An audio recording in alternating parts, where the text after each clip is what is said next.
Princess Liya, the jewel of the kingdom, was beloved by all, except for her own heart. Her heart belonged to a commoner named Rafi, a charming and adventurous young man who had stolen her affections with his tales and bold spirit. Their love was a secret, hidden away from the prying eyes of the court and her stern father, King Armin. King Armin had plans for Liya, plans that involved strengthening his kingdom's alliances.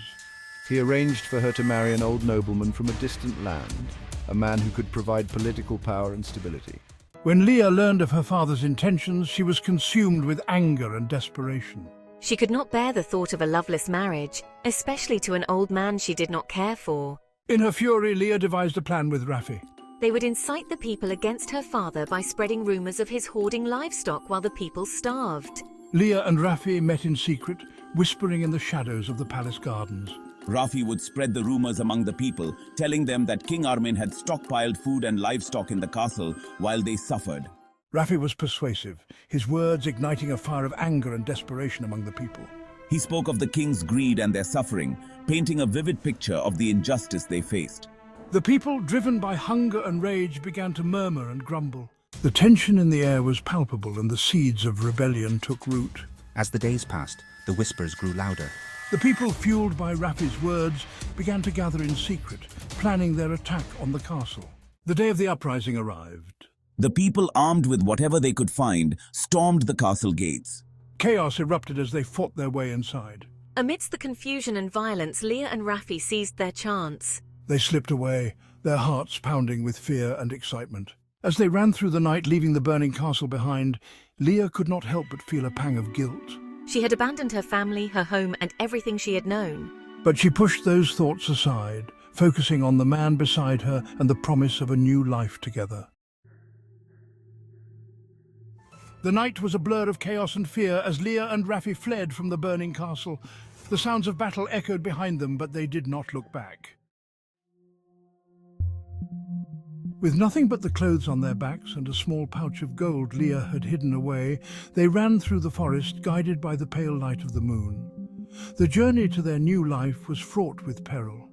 They traveled under the cover of darkness, avoiding the main roads to escape detection. Each day was a test of their endurance and resourcefulness. They scavenged for food, drank from streams, and slept under the stars, ever wary of patrols sent out by the king to capture rebels. After several days of travel, they reached a distant village nestled in the hills, far from the reach of the kingdom. Here no one knew their true identities. They adopted new names. Liya became Layla, and Rafi became Rehan. They found a small, abandoned cottage at the edge of the village and set to work making it their home. For a brief moment, Layla embraced the simplicity of her new life. She and Rehan worked together to build a modest home and forge a new path. She thought she had found her happily ever after, away from the suffocating expectations of royalty. But as the days turned into weeks, the fever of love began to wane. The life of a commoner was far from the fairy tale she had envisioned. The hardships of daily life began to take their toll, and she missed the comforts and security of her former life. Rehan, once the charming lover, began to change. The same charisma that had won Layla's heart now drew the attention of other women in the village. He began to flirt openly, his interest in Layla fading with each passing day. The man who had once been her hero now treated her with disdain, blaming her for their fall from grace. He would come home late, drunk and angry, taking out his frustrations on Layla and their children. One night, after a particularly brutal beating, Layla decided she could no longer endure this life. She gathered her 2 children, a boy and a girl, and set out for the castle. She hoped to find refuge, some semblance of her former life, perhaps even forgiveness. The journey back to the castle was long and arduous. Layla's body was weary from years of abuse and hardship, but her resolve was unbroken. She carried her children, telling them stories of the castle and the life she once knew. She hoped to keep their spirits up, to make them believe in the possibility of a better future. When they finally reached the castle, Layla was met with a scene of devastation. The once grand fortress was now a ruin, its walls crumbling and its courtyards overgrown with weeds. She wandered through the halls, haunted by memories of her youth and the family she had abandoned.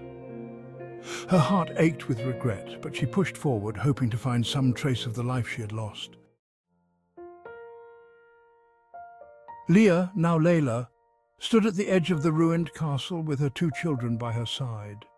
The sight of the crumbling walls and overgrown courtyards brought tears to her eyes. Memories of her youth flooded back, the days when she was a cherished princess, surrounded by luxury and love. Now she was a broken woman, her spirit crushed by the harsh realities of the life she had chosen. Layla wandered through the halls, her children clinging to her skirts. She pointed out the remnants of grandeur, a shattered chandelier, a faded tapestry, a broken throne. She told her children stories of the past, of the great feasts and royal balls, of the laughter and music that once filled these walls. As they explored the ruins, Layla's heart grew heavier with each step. The weight of her choices pressed down on her, the guilt and regret nearly suffocating. She thought of her parents, King Armin and Queen Ilara, and the family she had left behind. She wondered what had become of them, if they had perished in the rebellion she had helped incite. Layla's children, a boy and a girl, looked up at her with wide eyes, sensing their mother's sorrow. She knelt down and held them close, whispering words of comfort. "From this castle to the river, all these lands once belonged to us," she said softly, trying to instill a sense of pride and heritage in their young hearts. She led her children to the highest tower, the place where she had spent many hours gazing out over the kingdom as a young girl. Now it offered a different view, a landscape scarred by war and neglect. With a final tearful gaze at the land she once called home, she took a step forward. Layla and her son fell from the tower, their bodies crashing onto the stones below.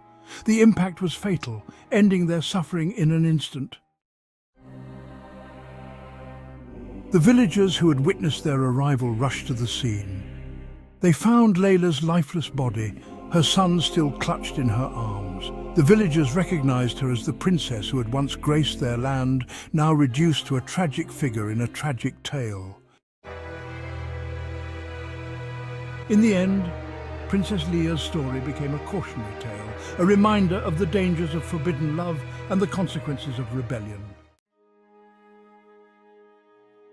And as for Altan, when he learned of Liya's fate, he was filled with a deep and sorrowful resolve. With a heavy heart, he made his way back to Karashia city, determined to continue his quest and honor the memory of the princess he had once sought to save.